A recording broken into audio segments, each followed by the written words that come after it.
94.9 WDKB, it's Monica. If you take a peek at our community calendar, you'll see that the Egyptian Theater has some really fun holiday shows going on this weekend, including the Prophecy Show, which is an incredible tribute to the Trans-Siberian Orchestra. Thomas Rudebeck is the producer and lead guitarist of that show, and I got to chat with him about what it's like to put together a show like this and what audiences can expect to see. This is Thomas. Hi, Thomas. This is Monica with 94.9 WDKB. How are you? Monica, good. How are you? I'm great. Thank you for taking the time to chat with me today. No problem. Where are you currently? We are actually back in St. Louis, so Wednesday, and we're back out on the road for the weekend as well. Okay, so is St. Louis the home base? Yes, for the most part. We've got performers that are basically from different parts of the states as well. That's great. Now, very much looking forward to this show that you guys have coming up in DeKalb this weekend. What can you tell me about it? How big of a production are we talking? Well, you know what? It's actually been endorsed by Paul O'Neill, who is the producer of the original Trans-Siberian Orchestra. Awesome. And in 2014 he saw us on YouTube, and he reached out to us and to extend his thanks because the production was just exactly what he would expect it to be for a tribute. With that being said, it has the full colored laser light show, the fog, the tuxedos, all of the specialty lighting, everything that TSO is, just into a more intimate venue. Well, that has got to be the ultimate compliment to hear from Paul O'Neill himself that you guys are doing it right. Yes. That's great. Now, how long have you guys been doing the show? This is our 13th touring season. So Congrats. We started this back. Yeah, we started back in 2006, and we are the longest running and America's most popular tribute to TSO. So we just keep going. But yeah, this is year number 13, and we have no plans on stopping anytime soon. So it's just grown from the ground, and now we're at the point to where we're just selling out crowds. So it's really awesome. Well, congratulations, lucky number 13, and as you said, hopefully many, many more to come. Were you the person who got this started 13 years ago? Yes, it was my idea to tribute them, just because I automatically fell in love with their music, because obviously TSO is now just what Christmas music is.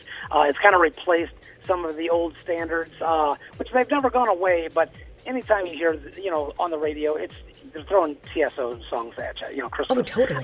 So anyway, when I started this, I thought to myself, wow, how is it that I can get this music out to so many more people, with them being in the bigger cities? Why don't I come in and try to hit those small towns in between the big cities when people, so they don't have to drive an hour and a half to 2 hours each way to go see them. And it has really worked out well, and that's one of the reasons Paul reached out to me, because he saw what we were doing. We were all in these small areas and getting more people to come to see the show, or at least see what TSO, what we represent for TSO. Yeah, and it sounds like just a pure celebration of kind of that holiday rock, that rock opera that really sets it apart from, like you said, the holiday standards. Sure, yeah, and there's plenty of productions to go to, and plenty of orchestral productions to go to. But if you want something that has been a staple for Christmas for the past 20 years, this is literally the show to come to. I mean, it's a family-friendly show. It is ages 5 all the way up to 80, and even the 80-year-olds are walking out, rock on, these screaming guitars, but they love it. They can't get get enough of it. So it's quite funny. That's great. Now, Thomas, you are more than just the producer. You're up there on stage doing your thing. You're the lead guitarist, right? I am, yes. So I produce the show, and then I do play lead guitar. So everything that you hear Al Petrelli with, TSO, or Chris Caffrey playing, you're going to hear those solos exactly how they play them on the album. So that's what my job is. I'm there to bring the best possible production value to the audience through what I do on stage as well. That's great. Do you want to talk a little bit about kind of your musical background? Because TSO music isn't easy. No, it's not, but it's been pretty well arranged and put together. And what looked like on paper shouldn't have worked on a stage. Paul O'Neill was told by several people, "Don't do this. You're messing with Christmas music, and it's going to be a flop. It's going to be the biggest flop." Here we are, over 20 years later, and it is the world's largest traveling Christmas show ever. He didn't listen, and the same thing with what I do. I don't listen to that. I don't listen to what people say. Oh, we don't like that. We want the regular Christmas music. You put it out there, and you do exactly what TSO does, and and I think that's really how we've come so far from where we began, because we've stay true to what TSO represents and what they do. Talk to me about what it's like to produce a show, how you go out and you find these talented musicians. Sure. Well, and I come from a musical theater background.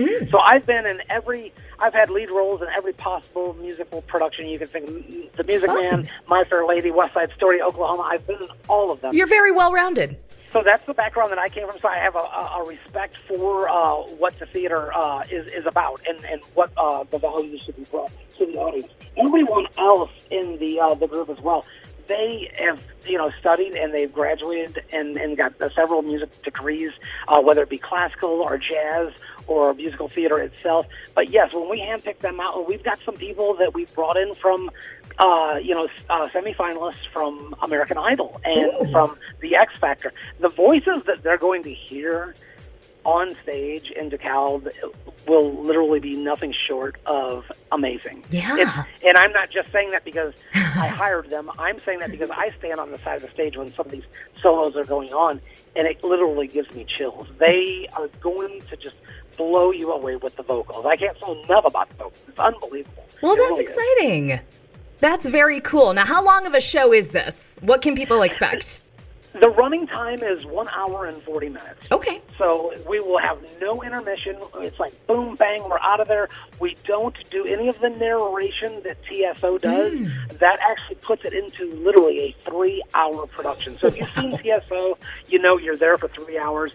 And it could be a bit drawn out at times. So we've cut the narration. We've stayed straight to the musical numbers that everyone likes and they expect, and they're out of there in 1 hour and 40 minutes. Yeah, so as you said, really great to take the whole family to, especially the young kids, because it's high-octane entertainment for the entire hour and 40 minutes. It is. It just doesn't stop.